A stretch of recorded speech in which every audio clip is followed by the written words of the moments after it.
Jade Falcon Direwolf, Clan Jade Falcon Dead Salmon, Clan Jade Falcon Jamuk, and Clan Jade Falcon Liko. And we are here with the post-game show specifically for today, and we're going to give you some coverage and some thoughts from the champions. You guys won today, right? We did, yes.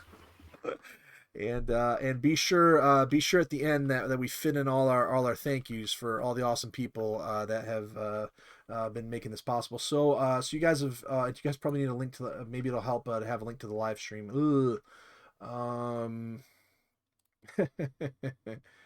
Here, it should be on here somewhere. Just in case you want to follow along. Okay, so first up, let's take a. I'm gonna let's open both of those drop calcs, and let's take a look here on SolariaA. Falcons, tell us your drop list here, and walk us through your strategy for Map 1 SolariaA. So I think the first thing to mention though is that we didn't build our lists in a vacuum. We kind of built it expecting like what the Republican Guards would bring, because Bashar is notorious for bringing a regulator Foxtrot on this map and just shooting people's backs out, while the rest of the team is engaging something that's like fairly mobile or a kitey or whatever. So to counter that, we made sure that we had something with 900-meter range punch, because the actual drop restrictions were, I can't remember the exact numbers off the top of my head, but it was 81,000, 64, 43. So we knew that 64 was for sure for their team going to be regulator Foxtrot. Everything else was a bit of a mystery, but we assumed that it would probably be something kitey or mobile. So what we built was an Argus Alpha, which had a Gauss rifle to deal with if they had some sort of 900-meter stuff, to at least while on approach, SRMs if they went brawly, like something unexpected. Uziel Prime was our middle buy, something kind of just list filler that could hit a bit of everything, mobile, so they could dodge if they did something strange, like with Massive Alpha Strike. Fast, still had 700-meter punch. And Liko's probably single most bought asset is an Ilder Prime, which is fantastic at pretty much everything. It's pretty tanky in case they rushed us. Serves for close range, your large laser, and LBX5 for long range, etc. So just a solid comfort list with a bit of long range insurance. So you guys came in expecting the regulator Foxtrot, which he did bring. Yep. Then he also brought an ATM-6, 2 extended range medium beam laser face disc golf, and a Gauss Ryokan golf with LRM 10, ERLL, and CRML. And as you can see, viewers, there are 4 bases on here. Initially, you came onto your base and you just walk us through your strategy. Like you walked out and where you wanted to head, and were you looking for that regulator? Was that like your key thing? Yeah, at first we were basically keeping our eyes open the whole time for the reg, looking to see if we could spot it, or really looking for the rest of their team. We made some, like we saw mech legs early when we walked out the hangar. Because like a trait of this map is that when you walk out of the hangar, you usually can see like line of sight. You have line of sight on both of the other enemy spawns. You can usually see them. At first, we didn't actually see them. It took us like 45 seconds or so, but we did spot some mech legs, and we were generally kind of trying to head in their direction, just trying to get close, get the first shots off, not give them a chance to like reposition. And we did manage to engage Batuta's Ryokan really early, and we got some good shots on it. But the whole time, we were like trading well, I think, initially, but just it was extremely tight. Their team kept on running and breaking contact, and they were doing enough damage, and the regulator was like probably on the other side of the map, and it took it a while to catch up. But once it did, it was a little bit. The pressure was very much on us to get kills quickly. Yeah, it was sort of a running battle where we had to catch them. The Ryokan we took down fairly easily, but by then the 2 hovercrafts had done a decent amount of damage to our assets. It ended up being a pretty close loss, I think. Yep, incredibly close. Yeah, that last mech at the end there was very, very dangerous, and Salmon and I were covering that from there, and we were like, well, wait a minute, where's BAA and the regulator? And he came up and he started shooting you in the back, but once the Rio went down, a thing of BAA's strategy is that he has to count on his teammates to really know their spatial awareness and know the next step ahead of them, because they use very innovative and unique strategies, but it also leaves less margin for error. And I think that that match was really good because the Hephaestus was able to continue to lead you kind of where it wanted to go a little bit, but then ultimately you guys were able to find a good spot against that hill and protect your backs, and a nail biter, but certainly one that was extremely interesting to watch. But ultimately, Well, go ahead. actually, I think the consensus on our team was stopping against that wall was probably what lost it for us. Like, we should have kept chasing, being more proactive. Yeah, we got split.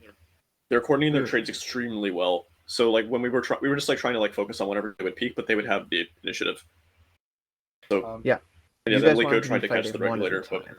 yeah, Lico tried to chase the reg at one point, and we weren't like quite as ready to follow up. The regulator flipped a few times on its own. Was there ever a conversation of ramming speed by the Falcons? Nope, not that I can remember. I had zero idea that was happening. I saw that Jamek. I don't think we ever got that close, except for at the very end when I got up right against it. But by then my CT was too damaged, so he just killed me when I looked to fire. So as we change maps to take a look at TC Forsaken, it sounds like that first matchup was an expected but still a bit of a risky strategy by the BAA team, and something that you guys tried very hard to counter. But at the end of the day, in a close battle, those triple large lasers on such a small asset are pinpoint damage and really dangerous. So what was your thinking going in down 1-0? What was your thinking going into TC Forsaken? Well, as the captain, I'll say my mentality going into map 1 was very much about feeling the enemy out. I figured they were going to play to their strengths. I figured we should just play to our strengths, see how it goes, shake off the rust in game 1. I don't care who wins. We lost. It wasn't a big deal. I just kind of tried to stay focused and think about how to win the next game. I really didn't mind that much. I even felt a little good about it because that meant that we would have our choice of the map and the C-bill restrictions, and we would kind of be able to put them on the back foot from that point onward. Yeah, the comeback system with the loser being able to choose the C-bill and map restrictions was very strong this round because of the bigger pool of C-bill values and maps. So we expected we'd be able to come back if we lost the first one. And so you ended up choosing.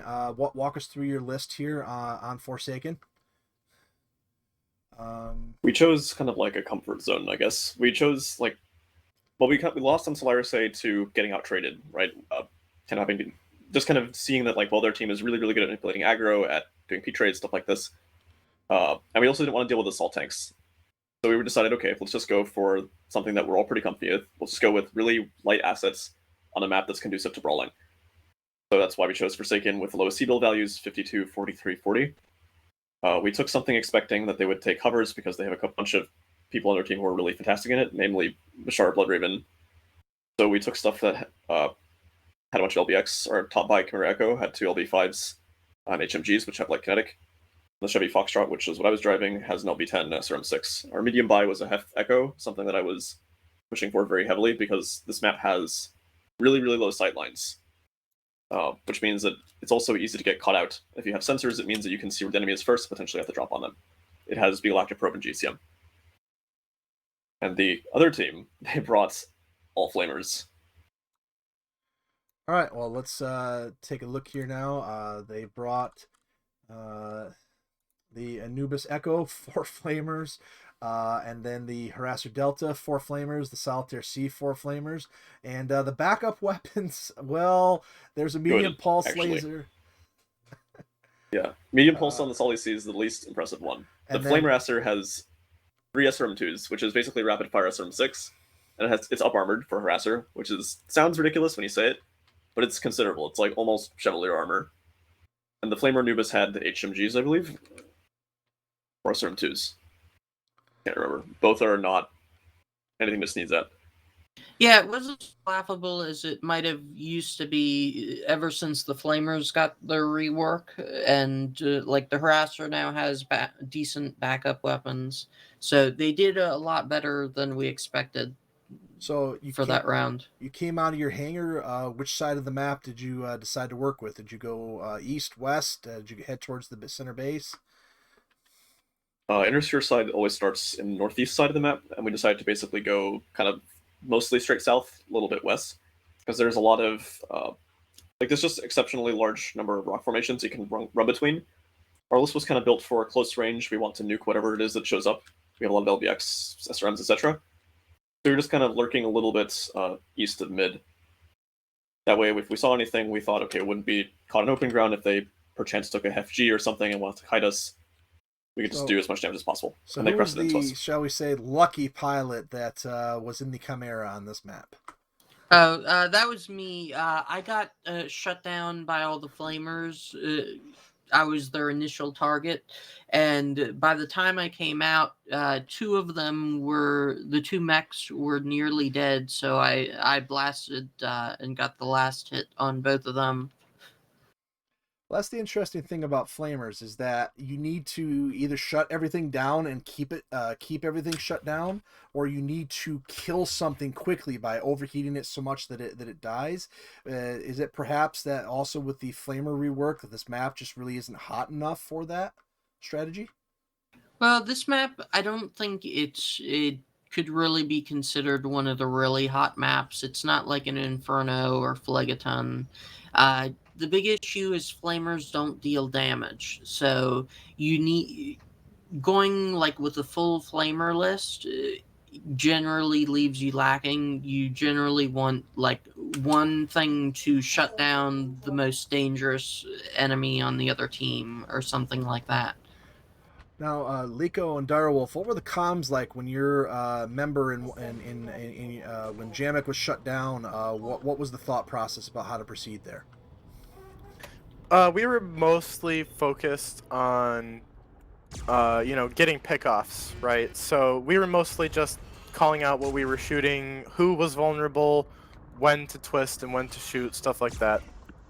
I got a very lucky back shot on Batuta's Solitaire. I was able to position myself really well in the hovercraft. So, for example, I let them know about that opportunity, stuff like that. Which was really invaluable because Batuta's back portal was so low that I was able to touch it once, and then he was suddenly all of his solid mobility was gone, which was extremely helpful. Yeah. And there's not a whole lot of time in those kind of fracases to coordinate a sophisticated response, especially against a more mobile opponent that's just circling and attacking like that. We just tried to stay cool, focus our targets correctly, and keep each other alive. Well, on a 60-degree map, as this is, that's staying cool is critical. And were there any? Did anybody laugh at the all Flamer list when you first encountered it? I'm just curious. I was scared of it. I knew because I know that team has thought about it before. I remember them mentioning that they wanted to take that on Extremity one time. So I was like, oh shit, that's actually what they're doing now. Yeah. And it was really in my head. I was like, this is actually dangerous. I can't afford to laugh at this. So I was just kind of thinking, okay, we just have to try and kill one of them as fast as possible, so maybe one of our assets doesn't die instantly or get Flamer to death or Flamer to shut down. So it's just really desperately trying to get a pick off of something to take some of those Flamers off the field and give us a fighting chance. And I think we got lucky because their Anubis, we were ready for their because of our sensors, we were able to know when they were about to crest, and we were able to just all focus the Anubis. It was low, had to break off, and they were able to let the rest of their team get focused a little bit. Now, that first match took 8 minutes and 22 seconds. The second match was over quickly at 3 minutes and 3 seconds. We were tied 1-1 at that point, and that meant that the BAA team would get to choose the next map in Sibyl set after you guys banned one. We had something come up, though, so let's just call it that we played some halftime. Just really quickly, what was the highlight of everybody during the halftime fun matches? Oh man, we kind of got wiped in those. Well, except for one where we brought okay, the first match was like okay, the first match we played was just like 2 LTs on both maps and then 1 spotter, and I was not expecting the spotter on the enemy team to be a Thor Prime. Was that a Cougar? Exploded very fast. Yeah, and I couldn't Just hit anything from the angle I had. I was kind of on a weird ramp thing, and it just didn't end well. Well, we had a on-the-field reporter come on to report from the war zone, and the rules of engagement were violated. The reporter went splat. I remember that. So, Oh boy. So on Mirage, I remember seeing jets. I remember seeing Arrow 4s and missiles. Yes. I remember seeing oh boy. one team like having a designated run into the enemy team and distract them. And I remember seeing something happen to some Fafnirs. Just give me a quick breakdown of the highlights of those 3 matches on Mirage. LGB Shiva, 3X Arrow Mars, and a Narc Commando, and 2 headshot Fafnirs on the enemy team. By the enemy team, I mean our team. That was a time. Yeah, the bombs and the arrows. Oh my gosh. Instant headshots. They did it 2 games in a row, but the second game we brought Angel ECM, so it didn't work. Yes, the second game we just took pretty much as many C-Learns as we could take. Yeah, Not quite as many. Almost as many. During we the were halftime testing games, Clan Jade Falcon pattern recognition. during the halftime games, we were basically just messing around. At one point, we literally tried, like, our list concept was, we'll try to use the worst variant of every chassis that we take. Only it didn't work because being the worst doesn't mean that it's the cheapest or that you can afford it, unfortunately. So in general, after the halftime experiments, next 3v3 tournament should aerospace be allowed based on the results? No. No, I don't think so. Okay. That is a no. absolutely not. Just checking. So as we load Stonerose on the server and we start and we got back from halftime, how did the break and play work for you? Were you guys able to get right back into it? Did you have to work off some rust? Like normally these tournaments you have to go start to finish, but how was it having a prolonged break in the middle? Oh man. I mean, it was actually nice to be able to, like, personally I haven't played the game for like a week, so it's nice to be able to have just things to practice with, games to play with the way to cool off and have fun. But yeah, actually, Game 3 Stonerose, oh my goodness, that was a match. So walk us through your list and what you were trying to do here, and then I'll tell you what BAA used, and we'll talk about what happened. Yeah, I think that Stonerose game was probably the most difficult game in the tournament for us. Out of all the phases, just in terms of like, the matchup was pretty tough for us. It only worked out because we happened to be in a really good position when they started shooting at us, and we got some favorable trades as a result. And I feel like we would not have pulled a win out of it if we didn't make like every possible correct response, movement, target call, etc. Yeah, the list building phase was also fraught because this is my bracket. We specifically didn't want to deal with assault tanks this tournament because we know that their team has a lot of really good tank pilots. So this one was 164, 77, 65. And the thinking was that, like, we've been previously banned the other high civil bracket, but this one we thought, okay, if we have infinite money, we can buy something that can potentially counterpick heavy tank. So we spent like the first like few minutes thinking, okay, like what kind of heavy tanks might they bring, and how would we go about counterplaying it? So we settled on taking a Daishi Echo, Hag 40, Lerm 40, 4 heavy medium lasers, Oreo Foxtrot with a bunch of VR ATMs, and an Ipoku Zeal to like Gauss jump jets, etc. The idea that we had was basically just to like try and stay at range if they had some, like if they had an assault tank, like some arrow asset, we would be able to break contact. We wanted to do something more mobile than an assault tank, not have to worry about like jumping off the cliffs. We had no idea essentially what they'd be doing during this match because there were so many like off the wall strategies they like to pull. Like we knew they might take arrows, we knew they might take a long tom, we knew they might take a bunch of hovers like the regulator again. So we were really trying to pick out a list that could potentially survive these things. And it almost didn't work out. Like, even the last engagement had to go just right because we had the ER ATM 12 Ryokan, and we were dealing with our mid-range essentially Yep. because we wanted to take advantage of their team being split at the end. You were on Innersphere side during the tournament? Correct. Okay, so you came out and you ended up facing a Fafnir Charlie, 6 medium lasers, 2 T-Bolt 20s, a Partisan Prime, 4 AC5s, and a Catapult Fox with 4 extended range mediums and 2 T-Bolt 15s. I think one of the things that was one of the factors in this was that the Fafnir C had strong radar with Geckham and BAP. I think your list had Geckham, but you guys ended up coming out of your base and you went off on the south side of the map, right? Yeah, the logic there, since I was the one who made that call, was that, well, we weren't sure like if they would do, like, so they would have some flanker, like, because of the medium buy tiers, like the medium slots were like very conducive to having like some flanking regulator or opponent or whatever, or maybe like some tag asset. So the hope was that like if they had any weird flankers, we'd be able to see it. If they had some like super mobile list, like rush list, we would be able to see it. Because ordinarily what you do is you just kind of go along the eastern ridge and you kind of stay up there. But we knew the enemy would be looking that way. We spent a while kind of on the south side of the map, saw nothing, so we decided to go through mid. Our whole like expectation was that they would probably have something that, if like we hadn't seen them yet, was like very very heavy like missiles or very heavy hit like a thumper behemoth or something. And we would want to have some kind of cover, and mid offered the most of that. We eventually made contact with them on the when they were on the eastern side of the map.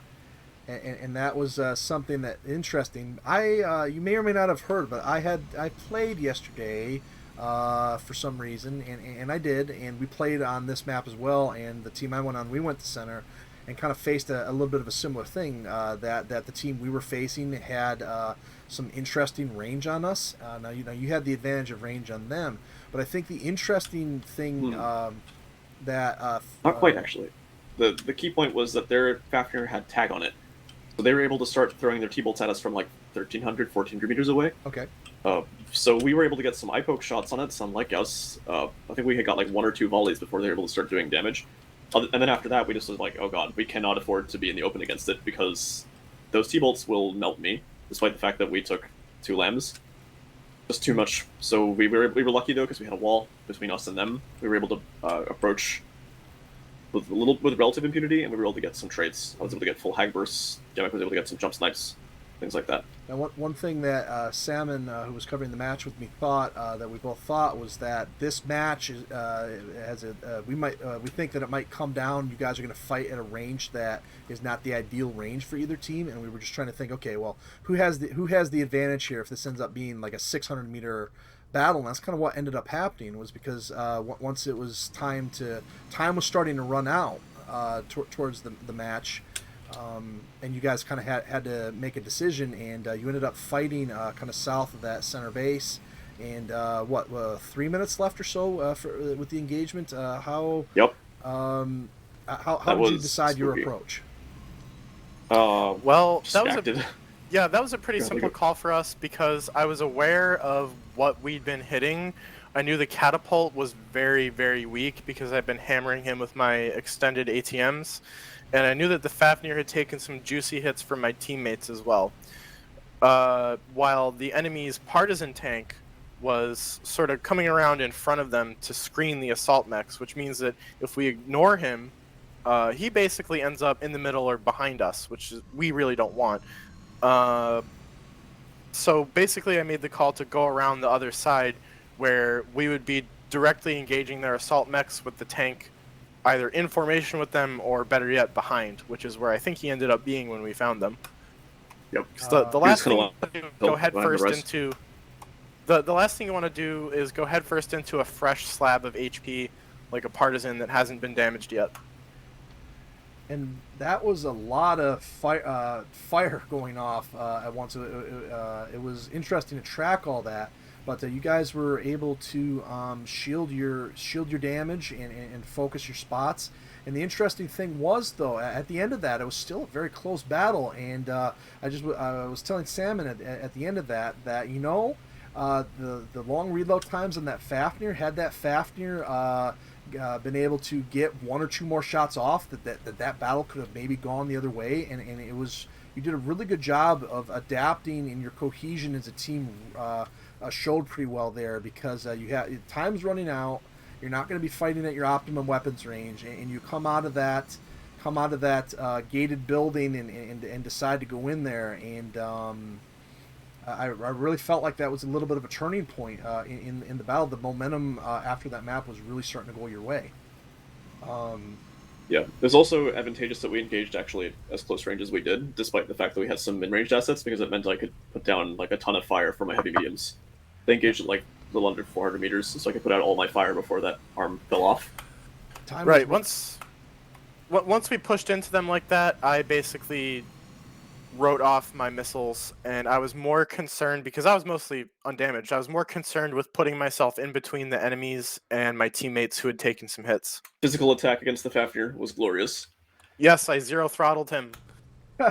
Yeah, Salmon pointed that out, and that can be a thing. A Fafnir needs to protect itself. It's a support asset, Invictus tells me, and it has to be able to reload its weapons. And when it's not firing, it wants to show you its arms, its back, its sides, and by zero throttling it, that slows it down and presents a good target. Not too hot on this map, so you guys were 25 degrees. You're able to fire pretty much as you want. Yep.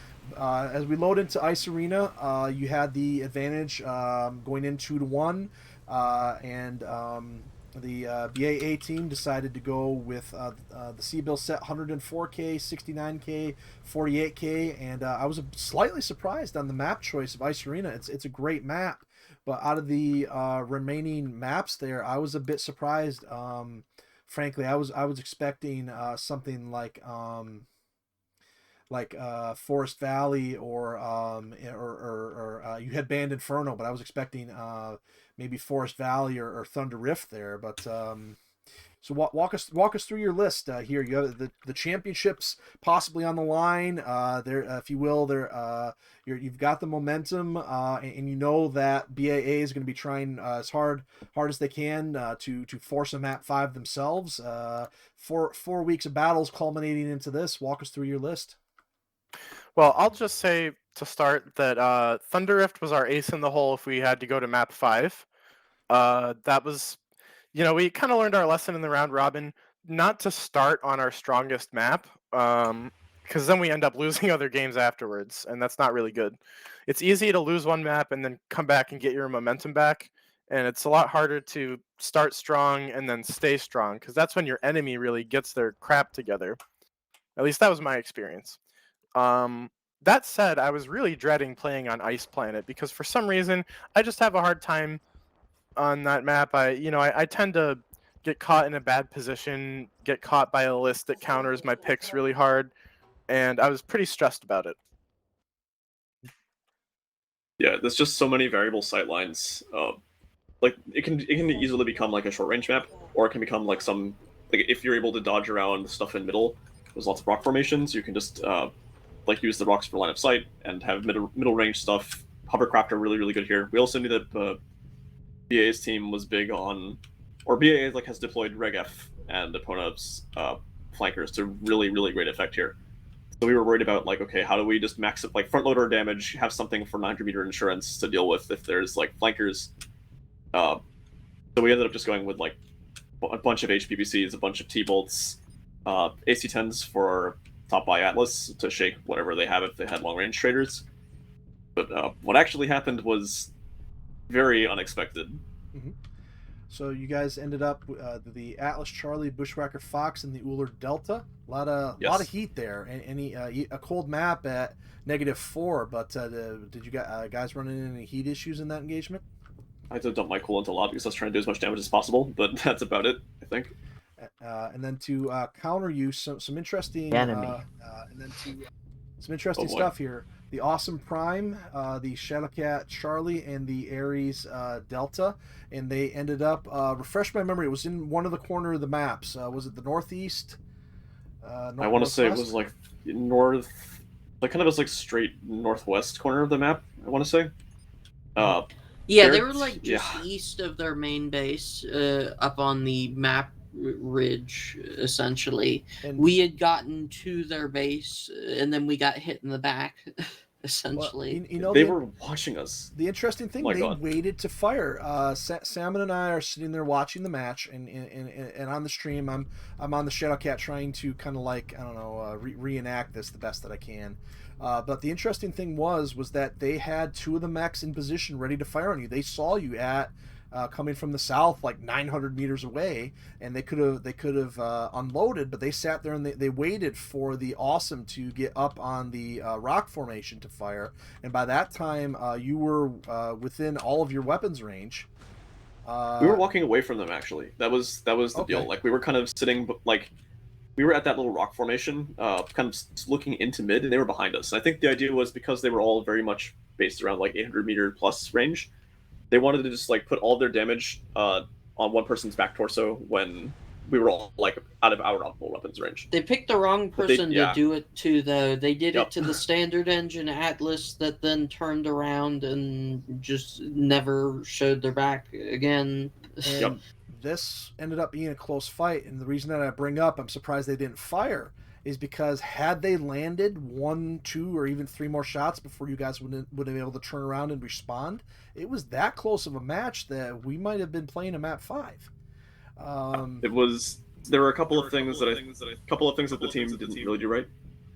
One was their initial target call, and the other was that their Ares fell down and had to spend a few seconds like retargeting, and was split up from the rest of its team.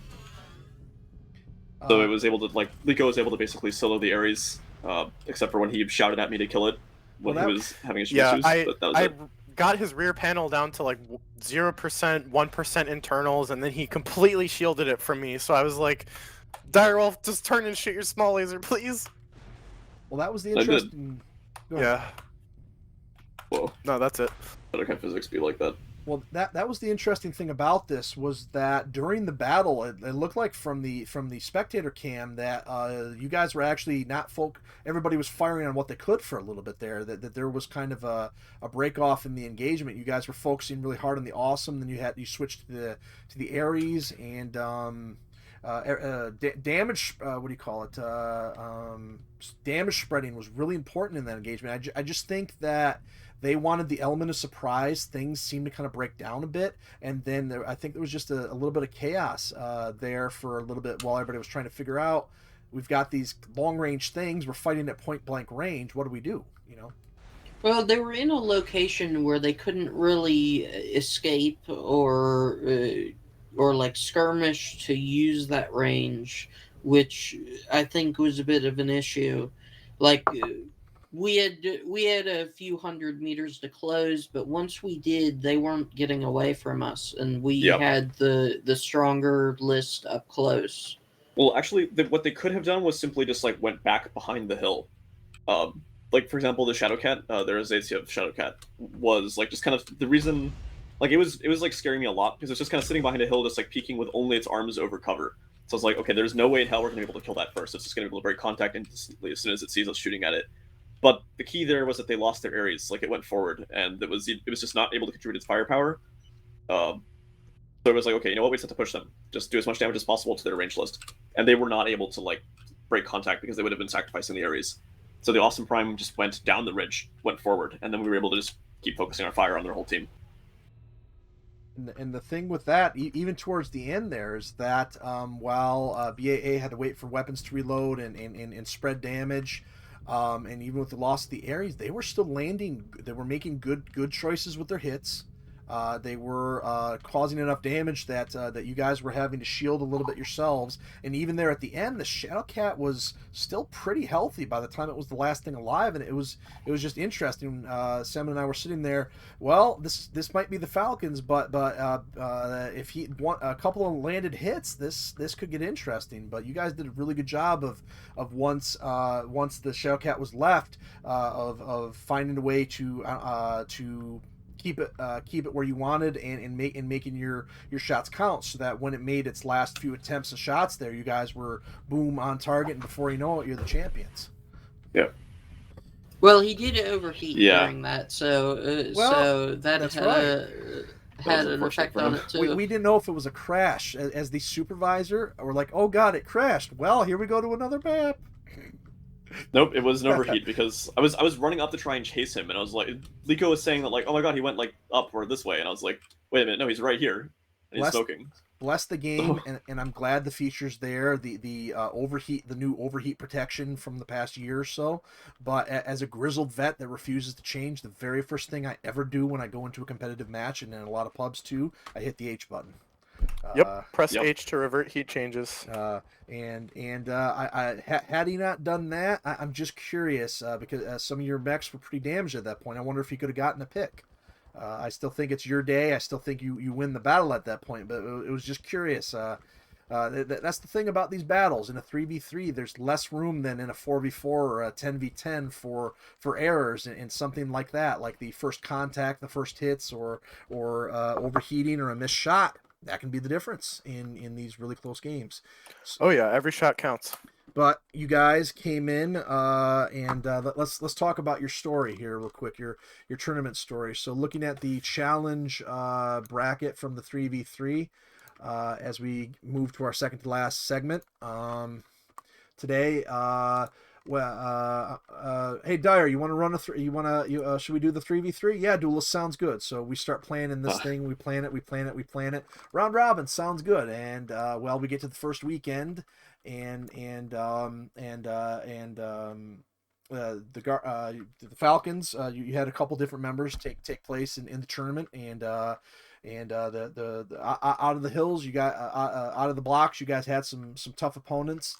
In those the first day, the first 4 rounds, you first took on the BAA Guardians, then you took on the Sea Foxes, and then you took on I said it right, yay, Yes. Okay. and then you guys took on Wolverines Reborn. And then the fourth one you took on mostly Heartless. That was going to be a tough weekend no matter what, and you guys did well, but what I was really pleased to see, you came in the second weekend and just did so well against your opponents and secured that third spot. Who in the round robin, who were your 2 toughest opponents? What were your 2 toughest matches the first 2 weekends? Well, without a doubt, it was the second and third place teams, the Wolverines and the Republic Guardians. Mm-hmm. We actually lost to both of them in the round robin, which is partly due to us being a little rusty at the start of the tournament, and partly due to some bad calls and misplays on our part, and also our roster being a little unstable that day. Yeah, I remember very clearly the first 2 rounds of the round robin. I could tell that you could actually point out specific mistakes we made that caused problems or lost us the games. Yeah, and I mean, in a best of 3, that can go from like, all right, we only lost 1 game, we're still in this, to like, oh no, we made 1 mistake and now the set's over. Like one of my teammates jumped at the wrong time instead of moving forward, and that's it. You came in the second weekend, and you still all the teams that were there were dangerous, but you came in the second weekend, and you faced the mercenary team who utilized some interesting strategies. 2-1 there. That was a fun one to watch. I think I was there for that one. Then you had to battle the 12th Vegan Wiesburgers. Then you closed out the round robin facing off the dev team, and any team that has Invictus on it is always going to be an interesting play. I don't think we played against Invictus. Yeah, No, unfortunately, Invictus we didn't get a chance to go up against Invictus. I was looking forward to that because he's a very canny drop commander the sub who often uses unconventional tactics, but wasn't going to be. I remember now. There will be a nameless. There was a nameless person who will remain nameless that had to sub for that. Nameless sub. Off. But you had a really good second weekend, and were able to come in and finish in third place. And if it weren't for the head-to-head against WR, you would have had a shot there at the second seed. And then you came in the second weekend as we moved to the championship bracket. you came into the second weekend expecting to play everything, to play both the championship or the third place game and the semifinals. You came in the semifinals against Wolverines Reborked, and really I think All Shane summarizes that entire match, that you guys had a tough rematch against them. You held your own, but then ultimately on All Shane, they had that thumper, they had that Atlas, and they had that was it a tank or something like that. And Marauder Echo, IH Chaos Marauder was their third. Yeah, and a tough battle, but ultimately the time, one team remembered the time limit, the other didn't, and I forgot to remind the teams, and we ended up with a situation. I went back and I looked there. There were a couple of different weird things with the makeup of that match, but ultimately what it came down to was that Wolverines were able to actually come back outside of time, and you made a kill, so you won by the carrying assets, but they came back and finished you guys off in one of the best comebacks I've ever seen. But then we went to a map 4, regardless of anything on that map. We went to a map 4. You guys came up over the hill, saw the enemy, and walk us through New Avalon. I seem to remember a certain weapon type being the difference in that one. WR being in the water, and you guys were on the hill. Hag. We had a lot, Hag, and also a lot of ATMs. A lot of 1250 stuff. Post game show. Well, and we've been also talking to the champions, we sort of caught them out of place that match. Their Shadowcat was off on the southeastern side of the lake, while their Daishi, I think it was still crossing the waters, and it was down in the middle of the lake, so it couldn't escape or get any cover. Yeah, I was told after the fact that they actually saw us from a distance, and they were trying to go for the low ground and get behind the buildings on the southwestern part of the map before we were able to get in our firing line.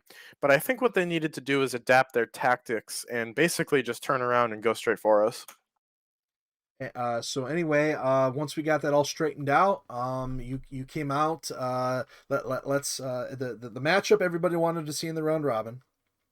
After the teams had established themselves the first weekend was what do you guys call it, Thunderdome or something like that, between Wolverines Reborked and BAA Guardians, but the Falcons reminded everybody coming out, hey, we're here to play. You guys got into the finals there, and then your opponent, SJ Mostly Heartless and the BAA Guardians, this was where the tournament had a little bit of a speed bump. Scheduling on that third weekend was interesting. We were able to get it in, but that match took place at 11:30 Eastern time stateside, so you're like saying, okay, hey, that's not too bad, but for two of the members of one on each team, it was like, in the middle of the night, and so that was interesting. But let's just get down to it. That was decided by a bridge too far. Anybody want to tell our viewers what happened on that Hell's Gate match? Oh man, that's one of the craziest games of Living Legends I've ever seen. Which one are we talking about? The Utterly Whack game. Oh, yes. Utterly Whack. Yeah. Yes. Okay. So we found out that when Duelist asked me what my reaction to their strat was, that was my exact reaction. I described it as Utterly Whack, and I still think the description holds, and I'm still amazed that they won. It was a low gravity map. They brought a Long Tom, which that's a bad combination because the target indicator for the Long Tom that you aim with is coded for 1G, not for low gravity. It doesn't know how to actually discern what the gravity is on the map or anything like that. So he had no way to reliably aim the thing. And the enemy team... Yep. The enemy team basically went to a choke point underneath a bridge that provided a very easy target that was possibly the only place they could have gone where he could really shoot them. Yeah. I was watching that again recently because I just had to remind, as Liko said, he had to remind himself it was real. The first thing I did the next day was watch it again because I couldn't believe it was real. Yeah, I just realized that, like, man, there is they definitely saw that like there were impacts happening on that bridge, even if you didn't know about the low grab thing. Like if you just tried going somewhere where you know for sure there wasn't like a guaranteed splash damage you're going to take, would have probably taken it. Yeah, or I mean, the other thing they could do is count to 8, wait for the long tom to reload, then go right as soon as it fires its 8th shot, you know. But they tried. They tried. Now, Yeah, their push was also split. Like all three of their really heavy tanks were on like different routes into the enemy, so they weren't really focusing their fire. so the interesting thing about both of those matches is they took one of the new 100-ton assault tanks, very dangerous, very powerful, and on the first map it got stuck, and that match ended up being about 3% damage on the enemy team that won. So had it not gotten stuck, maybe, just maybe, that's their day. And then on the second map, the tank kind of got bottled up, and it got stuck towards the end. Once they actually got in to fire on the LT, to fire on the two MK2s, the tank kind of got stuck in an area and wasn't able to push with the final thing. And the crazy thing about that whole match is, from the other perspective, is that they did get one of the big assault tanks in range of under the minimum range of the LT, and against the two MK2s, one of which was very heavily damaged, but the player didn't know that the LT had received the new armor buff since they had last played, and so that was the focus instead of the MK2. And it was just, the semifinals were just crazy rounds due to all their circumstances, and especially you're playing so late at night, and you're using such unique strategies like the BAA team was. They earned the right to be there. Kids made a valiant attempt. Yeah. But I just wanted to say, those teams, while we're still on the topic of the utterly whack match, that SJ was also split. Like, they weren't all going after the same target.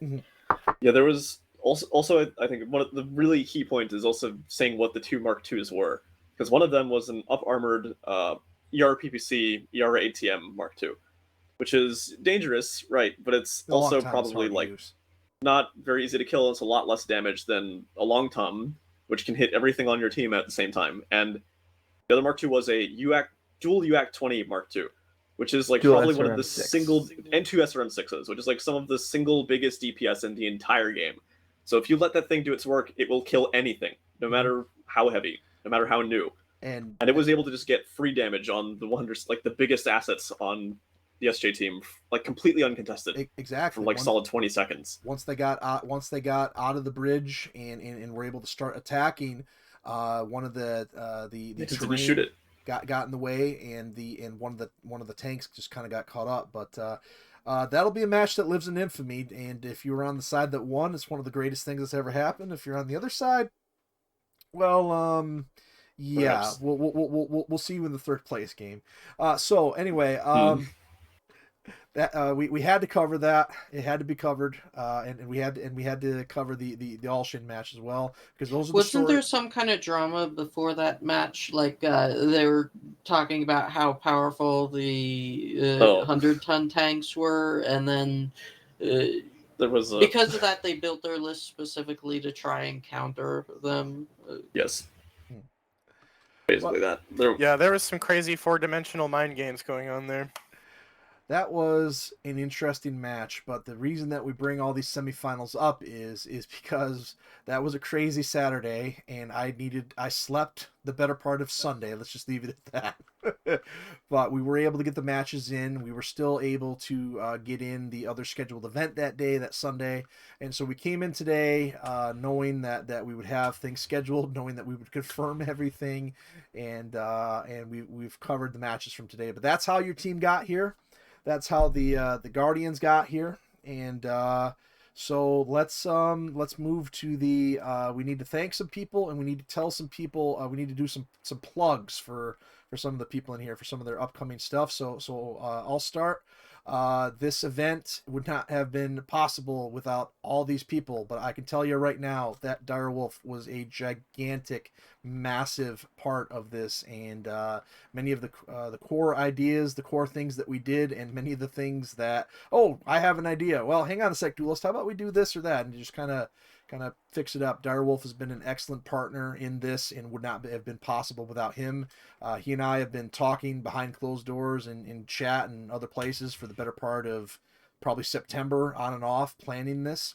And well, we certainly would have loved to have had it been done in 2 weekends or 3 weekends, 4 weekends, but we finished it.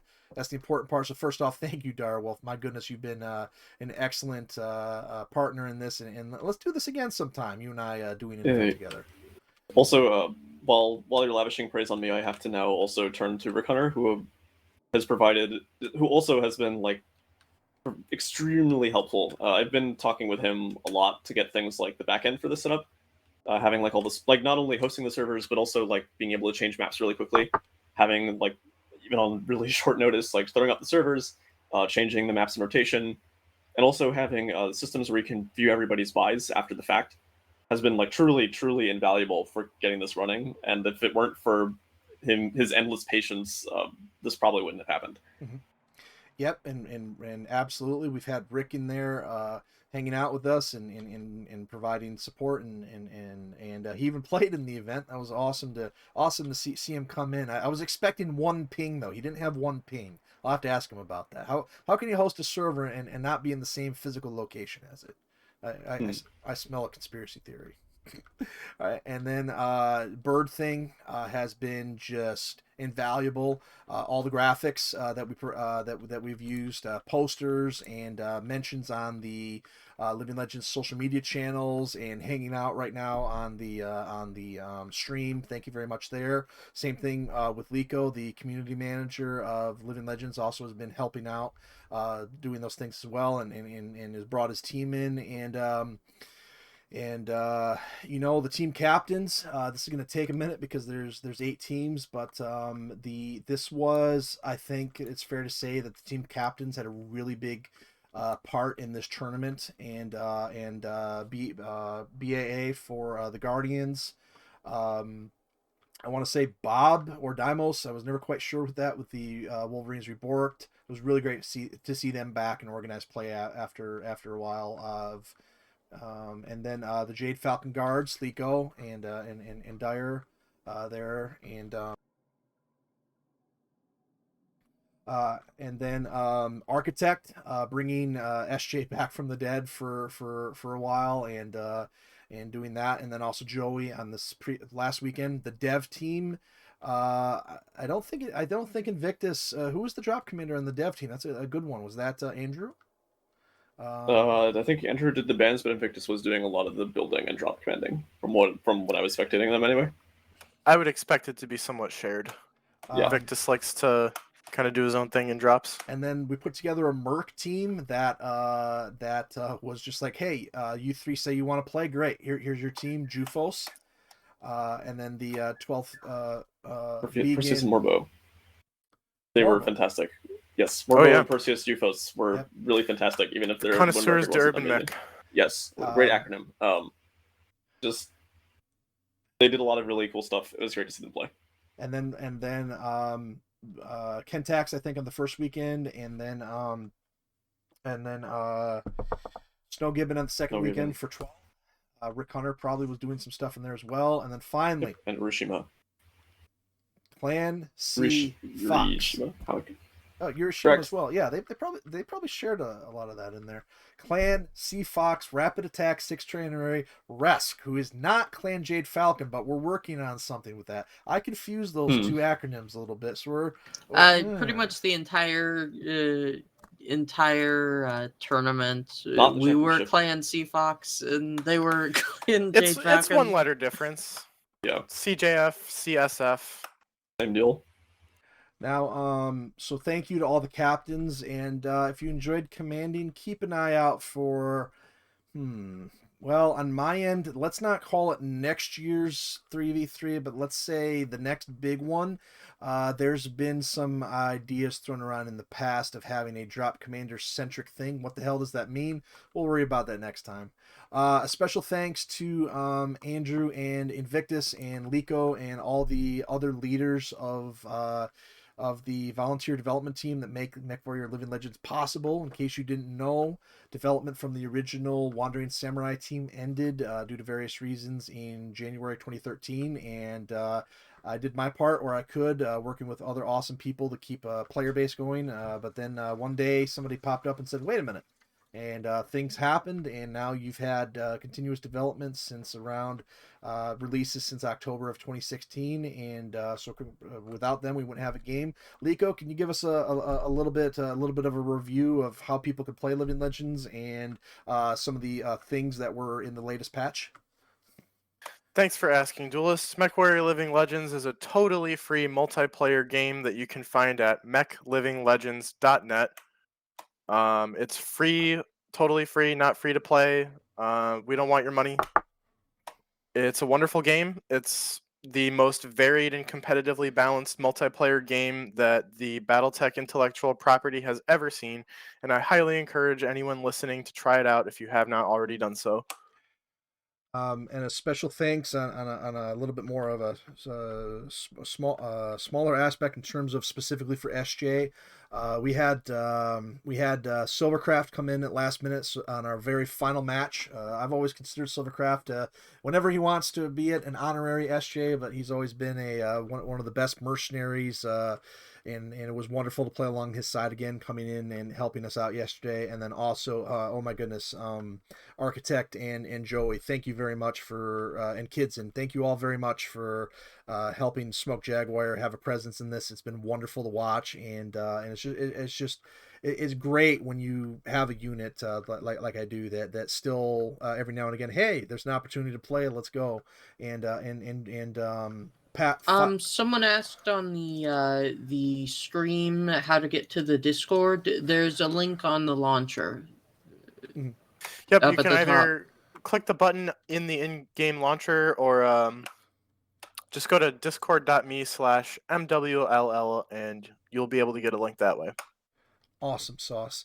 And like I was saying, it was just great to see SJ out there, and never say never again for SJ still doing some things in the community. So, but that on a personal note, that was just wonderful to see. And the goal, folks, I stepped away from the game for a while last year, and I'm glad to be able to come back for a little bit and run some things. And it was a personal goal of mine to come in and run one more excellent 3v3. And with the help of all these people, it was possible, and we worked out the kinks. All the other 3v3 champions, congratulations to you. All of the other 3v3 tournaments were awesome, but this one really was a big success, and will always hold a special place for me when I think back on my involvement in Living Legends. But we've got some things coming up for you. Direwolf and Carbonell are always running for Direwolf the Merc Open Nights, and then the invitationals for Carbonell, and then I've still we held the Chaos March in August. We held it again in October on Halloween. That was pretty scary. And I and the rest of the event runners have got some things coming up for you here in December, so be sure to check out the schedule now that the 3v3 is over. Finally, it's over, guys. It's over. Finally. But we've got some things coming up for you. And Liko, when was the game, the very first release? Was it of Living Legends? What year and month was that? I believe it was Christmas in 2009. So 11 years ago. Yeah. So last year, over a decade. Wow. Last year we celebrated 10 years. This year we're celebrating 11 years. I think we should have an event party or something. We'll get back to you on details. Even Direwolf, who I've been talking to about all this, is like, okay, Duelist has a crazy idea for an event, and he hasn't even told me what it is yet. So keep an eye out for that. And and Dyer, you're still working on your schedule, but you've got some things coming up this month as well, I think. Mostly like I think I'm taking a little bit of a break. So mostly it's like if there's any spaces in the schedule, then I'll try and put something in. But for the most part, I don't really have anything scheduled. I'm going to be mostly leaving the floor open for you and for any invitationals for Carb, since he has also a bit of a busy month through the holidays. Yep. And we probably won't know if he'll be hosting stuff for another week or so. Mechwarrior Living Legends is probably going to be relatively quiet for the remainder of 2020, which is only a few weeks now, and we'll probably get revved up again after the new year. Except for CM stuff. So that's to be looked forward to. I'll be excited for it. And you know, I'll give you guys the teeniest bit of a preview for long-term plans for me when and if we get there. It's not impossible for you know what? I still have to be secretive about it, but keep an eye out. My plans have always wanted to end the run with this big tournament, which we just did, and then just kind of check in on the future and just pop in every now and again. But some things are happening with stuff that we've never had access to before with Living Legends that might make something that's always been a dream of mine possible to run for a couple of weeks in the future. So we'll see. Keep an eye out, but CM has been on a hiatus for a little too long. I'll leave it at that. So anyway, folks, this has been the 3v3 tournament. We're going to do this one more time. I'm going to invite these guys in and other people in later this week, and we're going to have a script and recorded videos ready to go so that we can do maybe, I'm thinking like the top 10 matches of the tournament and maybe do an hour of coverage. But I told these guys I'd have them here for half an hour. Here we are 59 minutes later. We've got 30 seconds. Real quick, what was the best thing that happened during this tournament for everybody? Well, it's honestly impossible for me to say any single best thing. I'd just like to say that I played some of the best games of Mechwarrior of my entire life, and I saw some of the craziest games that I've ever seen. It was an amazing tournament, probably the best organized event that we've ever had since before the development shut down way back in version 0.7. Yeah, and for me, just hearing people say things like that was my highlight, because, oh my god, we ran something that worked well. God bless. We finished it. A tournament finished. And people were happy at the end of it. Hooray. Okay. That's my highlight. All right. Viewers. For me, it's probably our Jade Falcon's first tournament first place, I think. Usually we end up losing to Star Adder. Rip Star Adder, please show up. There is no Star Adder. Never say never on that, because they were signed up. They were signed up. Glarg, Carbonell, Kaze, if you three are listening to this, I expect you to kick my butt in the next tournament. Please. Thank you. And while we're throwing things around, hey SJ comp team, we almost made it to the championship. Can you guys come play next time, please? Set your goddamn alarms, please. Come on, Proxima, who else? Kids in, Rook Zero. Those three could have gone to the semifinal, definitely. Kids in, crushed it. Kids in, we got you. And wherever you're at listening to this, we thank you for fighting at 5:30 in the morning and putting up with some of our very interesting strategies. But folks, it's time to wrap this up. On behalf of Direwolf and everybody else that's on the what do we want to call it? The events council. We thank you. This has been great. This has been one of our biggest accomplishments we've ever been able to do. And you know, the drop calc, all the people that have helped make that happen along, that still played a role for us, and it was a good tool. And I'm glad we've been able to get that updated. And all those people, finally, all those people that do all those stats at the end of the release and send that my way, so it's easy for me to update all the meta information. Blessed Rick the Stick. Thank you, Wiki team. You're awesome, and anybody we forgot, we just ran out of time. Folks, this has been the 3v3 tournament, finishing in 4th place. SJ Mostly Heartless, finishing in 3rd place. Wolverines Reborn, finishing in 2nd place. BAA Guardians, and the folks in the channel, the Jade Falcon Guards, are your champions of the 2020 tournament. We will see you soon for more events, maybe even next week. So keep an eye out. And for the 3v3 big one, we'll have more in the future. But folks, this is it. We're signing off. We'll see you all for the event review show coming up later in the week. But for now, let's say goodnight, champions.